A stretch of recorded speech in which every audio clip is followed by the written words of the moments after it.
Alors, venons-en au deuxième sujet de cette conversation. Le piteux spectacle des despotes africains à Paris, la douche honteuse de Paul Biya aux Jeux Olympiques. J'ai été blessé, une fois de plus, par le spectacle donné par les dictateurs africains venus aux Jeux Olympiques à Paris, qui se sont permis de se laisser administrer une douche froide de pluie, simplement pour faire plaisir à celui qui les a invités, le dernier héritier de l'empire néocolonial français. J'ai été choqué, parmi ces dictateurs, de voir en particulier celui de mon pays natal, Paul Barthélemy Biya Abivondo. Plus de 91 ans, sous la pluie, avec un plastique misérable, couvrant son corps, on dirait un poisson décongelé, à côté de sa femme, dont la coiffure, transformée en crinière mouillée, dégoulinait de tous les onguents mystérieux dont elle est composée. Oui, j'ai eu honte. J'ai encore honte. C'était donc cela, le président de mon pays natal. Ce monsieur que vous voyez, Paul Biya, est incapable de se mouiller sous la pluie pour un Camerounais. Des Camerounais sont morts par centaines au nord-ouest, sud-ouest. Paul Biya n'est jamais allé dans la maison d'une famille. Des victimes de la guerre qu'il a provoquée au nord-ouest, sud-ouest. Des Camerounais sont morts dans un terrible accident de train dont le régime Biya est responsable pour avoir privatisé le chemin de fer du Cameroun à son ami Bolloré. Les Camerounais sont tombés dans des wagons de la mort au fond des ravins des Écarts. Paul Biya ne s'est jamais déplacé pour aller dans la famille des Camerounais morts par sa faute. Seigneur, ce monsieur n'est jamais allé là-bas. Mais Paul Biya, à 91 ans passés, est prêt à venir mourir de pneumonie à Paris pour faire plaisir à Emmanuel Macron. Astaghfirullah. Est-ce qu'on peut être méchant à ce point envers son peuple? Les Camerounais meurent dans les inondations. Les Camerounais meurent dans les inondations chaque année. Paul Biya, qui, à Paris, vient montrer qu'il n'a pas peur de la pluie, ne sort pas pour aller voir mon peuple en train de mourir. Il joue à l'invisible, il joue au mort. Mais pour aller prendre la pluie sur son corps à Paris, Paul Biya apparaît. Les Camerounais meurent sur les routes du désert. Ils meurent dans le Sahara. Ils meurent dans la mer Méditerranée. Par centaines chaque année, par milliers même chaque année. Ils meurent dans les routes entre l'Amérique latine et l'Amérique du Nord. Les Camerounais meurent dans le Porti-Porta au Moyen-Orient. Les Camerounais meurent en esclavage dans les enclaves racistes du Moyen-Orient. Paul Biya ne s'est jamais levé pour aller là où les Camerounais meurent. Mais Paul Biya a le courage d'attraper une pneumonie à Paris pour faire plaisir à M. Macron.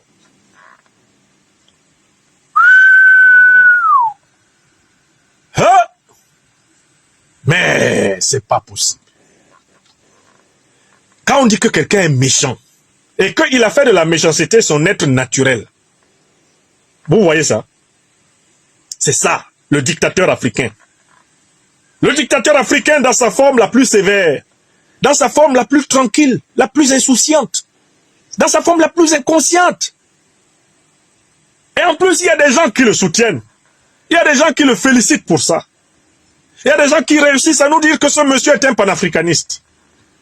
Il y a des gens qui réussissent à nous dire que ce monsieur, tu le vois là, c'est un grand panafricaniste, ça. Un type qui abandonne son peuple en détresse pour aller s'exposer à la détresse afin de faire plaisir à un dirigeant d'un pays étranger. Comment ils font même, ceux qui ouvrent encore leur bouche pour appeler Paul Biya panafricaniste, après toutes les manifestations de veulerie, toutes les manifestations de bassesse toutes les manifestations de satrapie que ce monsieur vous a données, comment vous faites même pour vous tenir encore sur un plateau de télévision et dire qu'il est panafricaniste? Paul Biya panafricaniste, dans ce cas-là, le panafricanisme ne veut plus rien dire. Il a été choisi par des colons français qui l'ont introduit dans le régime politique au Cameroun. C'est comme ça qu'il est arrivé au pouvoir. En 1961, c'est Louis-Paul Ojoula qui l'introduit près d'Ahidjo. Quand Ahidjo le choisit en 82, c'est avec la bénédiction de la puissance néocoloniale française. Et quand on l'interroge en 1987, il répond que lui, il est le meilleur élève de la France. Le meilleur élève du président français. Ce sont des phrases que les Camerounaises et les Camerounais documentés n'oublieront jamais. Quelqu'un qui vous a dit « je suis le meilleur élève », mais il continue, puisque tout président français est son maître. Il vous a déjà dit qu'il était le meilleur élève. Voilà. Il continue. Seul un élève peut se permettre, à 91 ans, de se mettre comme ça, sous la pluie, pour faire plaisir à son maître. Mais moi, à la limite, si M. Biya ne se prévalait pas toujours du poste de président de la République du Cameroun, ça ne me choquerait pas. S'il veut risquer sa vie pour regarder les Jeux olympiques, les plus olympiques que la Terre ait jamais vus, alors que ce sont les Jeux les plus discriminatoires de l'histoire de l'olympisme. Des Jeux où on s'est permis d'exclure des athlètes pour des raisons politiques. Après, pour venir nous dire qu'il n'y a pas de rapport entre la politique et le sport. Les seuls Jeux où les Africains ne devaient même pas venir, si les Africains étaient sérieux, ils ne devaient même pas venir à ces Jeux, à cause de l'esprit de discrimination qui a présidé à leur organisation. Ils sont quand même venus. Et vous venez, il se met à pleuvoir au lieu d'aller dans votre hôtel vous asseoir. S'il n'y a pas de lieu pour vous héberger, vous protéger de la pluie, pour montrer votre héroïsme de néocoloniser, vous vous affichez comme des poules mouillées, avec des plastiques en public. Ça, c'est ce qui fait mal dans cette image, c'est l'humiliation de l'Afrique. C'est une insupportable humiliation du peuple africain. Paul Biya et tous les dirigeants africains qui se sont adonnés à cette douche misérable, à cette douche qui n'est pas une manifestation d'héroïsme, mais de lâcheté ontologique. Il faut qu'ils sachent qu'ils se sont littéralement fait honte à eux-mêmes et que les images qu'ils ont offertes au monde les poursuivront même outre-tombe. Dans la langue bambara, ça s'appelle monnaie. Monnaie. C'est-à-dire la honte honteuse. La honte honteuse. Moi, je suis assis ici en Normandie. Je suis citoyen français. Je ne peux pas me mouiller pour faire plaisir. Je ne peux pas me mouiller sous la pluie pour faire plaisir à M. Macron. Il est président de la République française. Je le respecte pour sa fonction. Mais si je vais à son invitation quelque part et il pleut, je vais, si j'accepte son invitation d'abord, je vais me mettre à l'abri. Comment un type qui a plus que l'âge de mon feu père, Paul Biya, lui se mouille? Ouais, dis donc. Il n'y a aucune façon d'expliquer ça. Hein? Vous qui êtes à Garouala, à Maroua, à Ngaoundéré, à Douala, à Bertois, à Bamende, à Boya, Bo, on n'a qu'à m'expliquer, non? How some old man can accept that water is thrown on him just for a young French president who is not even of the same generation with his first boy, his first son. Ouais, dis donc. C'est-à-dire que je m'étais promis de parler de ça. De dire à M. Biya, bon, écoutez, vous n'êtes quand même pas obligé d'humilier toute l'Afrique. Vous avez déjà suffisamment humilié les Camerounais. Maintenant, vous humiliez tout le continent. Et c'est à ce moment même que certains de vos partisans revendiquent la définition du Cameroun comme le continent. Mais vous revendiquez quoi là? Vous êtes le continent pour humilier le continent? Voilà donc. Ceux qui disent le Cameroun c'est le continent. Voilà le continent. Le continent mouillé. Mouillé pourquoi? D'abord même la délégation du Cameroun là aux Jeux Olympiques, elle allait gagner quoi? Elle était organisée comment?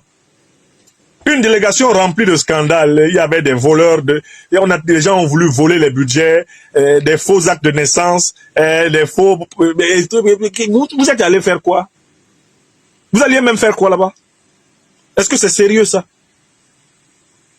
L'esprit de l'olympisme. L'esprit de l'olympisme. Non. Alors, donc je voudrais dire au Rassemblement démocratique du peuple camerounais, le parti de M. Biya, que j'espère qu'il va, pour une fois, écrire une motion de protestation à l'adresse de son président. Qu'il arrête d'humilier le peuple camerounais. Plus largement, qu'il arrête d'humilier le peuple africain. Normalement, il devrait démissionner depuis, puisqu'il n'est pas apte à exercer, je dis bien physiquement et psychologiquement, en raison de son âge avancé, les fonctions de président de la République, chef de l'État, d'un pays à 80% composé de jeunes gens. Mais qu'il arrête, parce que là, maintenant, ça commence à tourner à l'humiliation de tout le continent. On est fatigué. Le continent est fatigué, le vrai continent, c'est-à-dire l'Afrique. Parce que le Cameroun, c'est l'Afrique en miniature. Ce n'est pas le continent. Vous que vous promenez au Cameroun, là, à Douala, à Bouéa, à Ebolova, on est le continent. On n'est pas le continent. On est l'Afrique en miniature. Soyons modestes. Le jour où on pourra faire des choses sûres et durables, on pourra revendiquer le fait de commencer à bien représenter le continent. Pour le moment, on est l'Afrique en miniature. L'Afrique synthétisée dans toutes ses contradictions. Mais ce n'est pas le continent. Il y a des choses bien meilleures qui se font ailleurs, et puis il y a des chefs d'État ailleurs qui se respectent. Vous savez très bien lesquels. Passons au deuxième sujet. Chers téléspectateurs, vous avez été les témoins privilégiés de cette analyse politique profonde et inspirante avec le Dr Franklin Nyamsi. Maintenant, c'est à vous. Réagissez en commentaire, partagez vos réflexions et vos idées. Si cette vidéo vous a éclairé, n'hésitez pas à l'aimer et à la partager avec vos amis. Ensemble, nous construisons l'Afrique de demain. Restez connectés sur Afrique Diverse TV pour encore plus d'informations et de débats passionnants. À très bientôt.